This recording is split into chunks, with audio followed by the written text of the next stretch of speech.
the last day that we're going to be working with polar coordinates. Okay? So right now we're going to start with problem number 4 and show you how to plot this particular coordinate. We're going to call this R. We're going to call this theta. Whenever you are graphing a polar coordinate, my suggestion is to start with your angle. So this says pi over 4. If you look at your chart, pi over 4 is equal to 45 degrees. That's what pi over 4 is equal to. If you look at your chart that we built a few days ago, all right? Now, 45 degrees, everybody, puts you right in this particular area right here. This is where 45 degrees is because it's perfectly what?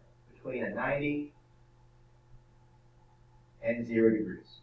So this 45 degrees is where pi over 4 is located. I want you to think of it negative pi equal pi over 4. So, right here, I'm going to go out 2 rings. I'm going to put a point right there. Now, that's not my final answer. That point right there would actually represent what's called 2, comma, pi over 4. That's what this point would represent. Now, that's not my answer. I have to make it a what? A negative 2. So this is where students get confused. How do I make this a negative 2? Well, that's where you take it, you grab it, all right, grab it, and then pull the point over the origin and put it right there. Take this guy and go, boom, right there. I'm going to erase this point, going to erase this, because this point right here, I'm going to call this P. I'm going to call this P. Point P at negative 2, pi over 4, is this point on that polar graph. And that is problem number 4. Now, if that doesn't make sense to you, have somebody else explain it. Now, what we're going to do next, we're going to go to number 7. We'll do number 7 and 8 together. It's kind of cool. Now, number 7, it says R equals 3, so it's kind of fun. Go to your graphing calculator and clear this out. You're going to go to mode. I'm going to go down here to polar, press enter. Whenever you're in polar mode, make sure you jump over to radians and press enter. All right? Then you hit y equals and it says R1 equals. And then you're going to type in a 3. All right? Now, watch this. This is going to look kind of weird because you're thinking it's going to be a circle, but it's not. Watch. Does that look like a circle to you on your graphing calculator? No, it is a circle, but it doesn't look like a circle because you need to square things up. Because these are look at these grids. They look like little what? They don't look like squares. They look like rectangles. And yes, we know that a square is a rectangle, but not all rectangles are squares. Now, zoom. Wait. Not why do I like to wait? Okay, keep going. Zoom forward. Ta-da! Look at that. It's a beautiful circle. It's a beautiful circle. Now I realize that this doesn't look particularly pretty. So here, let me go to window. Resolution. Go down here. What did you do after? Oh well, yeah, it's not bad. It's not bad. So right there's our circle. So what I want you guys to do on your particular picture is I simply want you to make a nice, beautiful circle. All right? So we want you to ready? Just do this.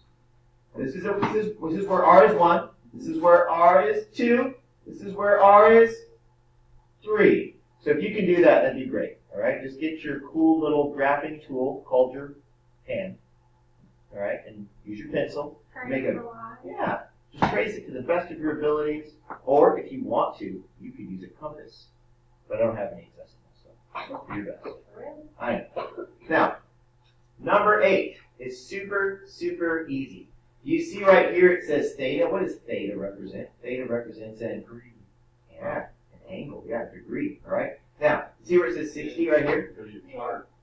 So 60. Here's all you got to do. This is kind of fun. Ready? Just gonna make a line. Ta-da! That's your graph. If theta is equal to 60 degrees on a polar graph, you just draw a line. You're done. Now, wait a second. Are you saying, Mr. Demuth, that if theta was equal to 45 degrees, then the graph would look something like that? Heck yeah, that's at a 45-degree angle, which is perfectly between a what? A 60 and a 30. Because 60 plus 30 is 90 divided by 3 is 45. So you would change it to Well, you don't change pi.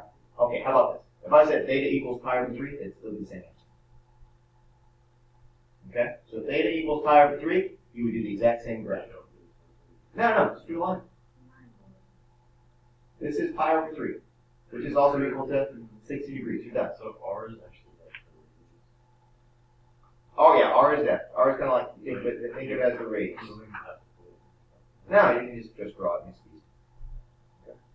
All right, moving on. We're going to the back page right here. Now, to zoom out just a little bit, you need to write this formula down in your journal. You can pause the video if you need to. All right. We're going to go ahead and use this formula for problem number 10. We're going to do it together.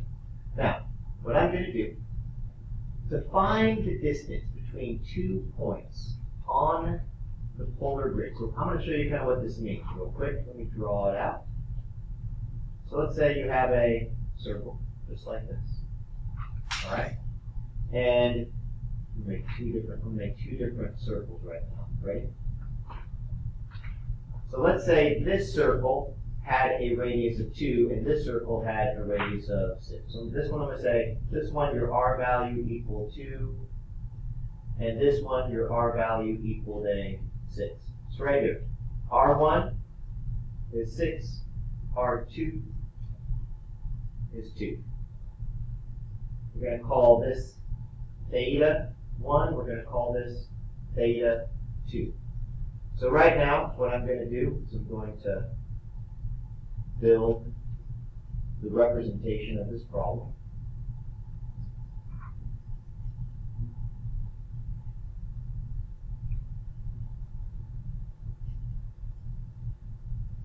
All right, I'm just estimating right now. So if I wanted to put a point at 690, all right, this point right here would actually be right there. This would be at 690. That's where it would be. All right. If I put another point at 130, change the green. Right here is about, I'd say 130 is somewhere right in there. We'll call this point 2. We're going to call this point 1. What we're trying to find is the what? Is the distance between these points. So I'm going to make that in a dotted line so you know what we're trying to look for. What we're looking for is this distance between that point and that point. Now you don't have to use a graph to do this. We're going to use the formula to find the distance between point 1 and point 2. Now these are just an estimated picture here. So here we go. Let's use the formula. The formula says we're going to take the square root. We're doing problem number 10.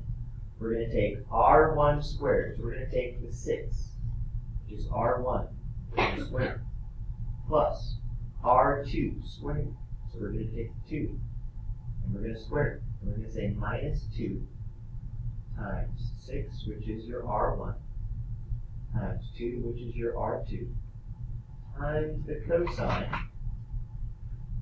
of, it says theta 2 minus theta 1. Well, what is theta 2 minus theta 1? What do we have? We got 130, and we're taking away 90. What's 130 minus? Let's put 40 degrees. Now, by the way, if you are working right here in degrees, it's probably going to be helpful in your calculator to change things to what? Degrees. So right now, I'm going to go right here. I'm going to hit the mode button. My board's resetting. Here we go. Grid mode. Go down to where it says radians, change it to degrees, press enter. Now I'm going to hit second quit. I'm going to hit second x squared, open parentheses, type in a 6 squared, plus, open parentheses, type in a 2 squared, minus 2. The board's resetting again. They ones are equal. Yeah, these are easy. If you just carefully Wait.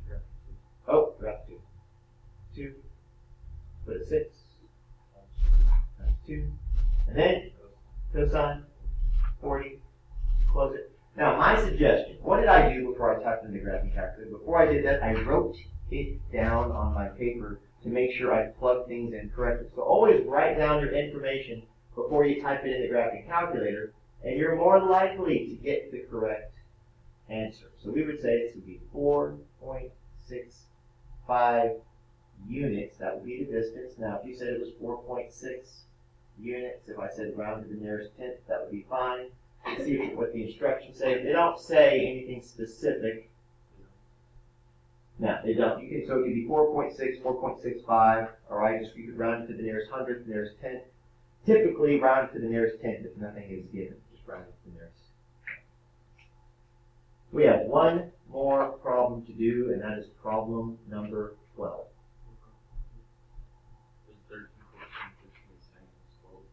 All right, we're going to try to do this in under 4 minutes. So right now, what I'd like you guys to do is I'd like you guys to write degrees,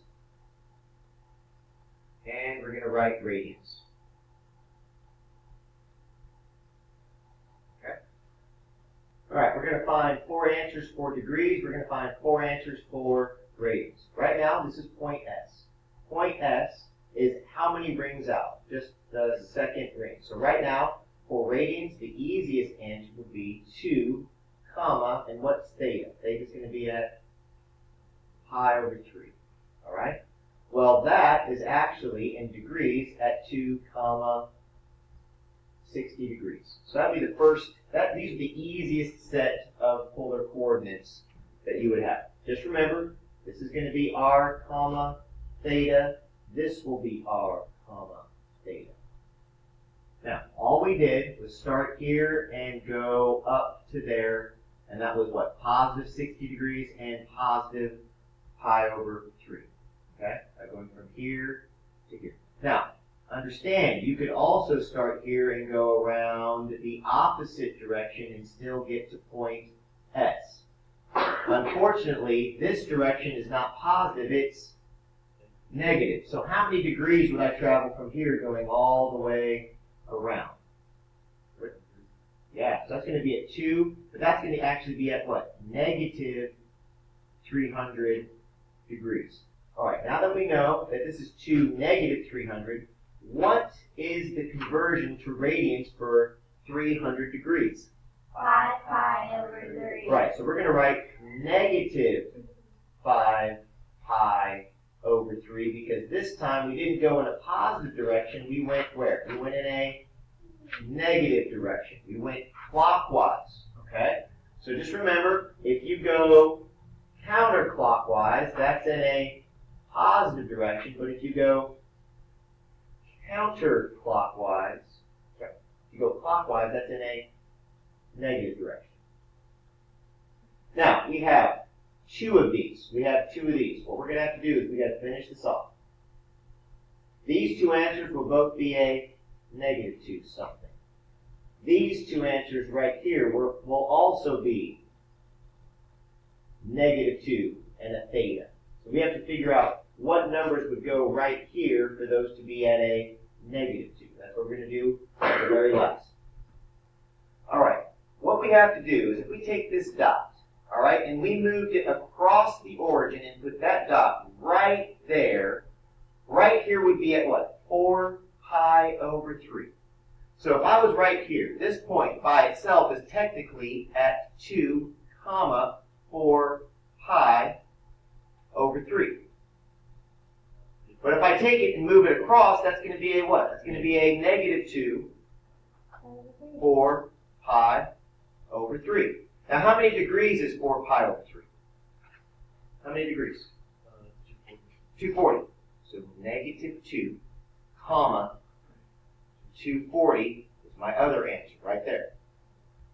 Now, if I go in the positive direction, that's positive 240. But if I go from here in a negative direction, that's going to put me at negative 120. And negative 120 is the same as negative 2 pi over 3. Every single one of these points gets you to this point right here.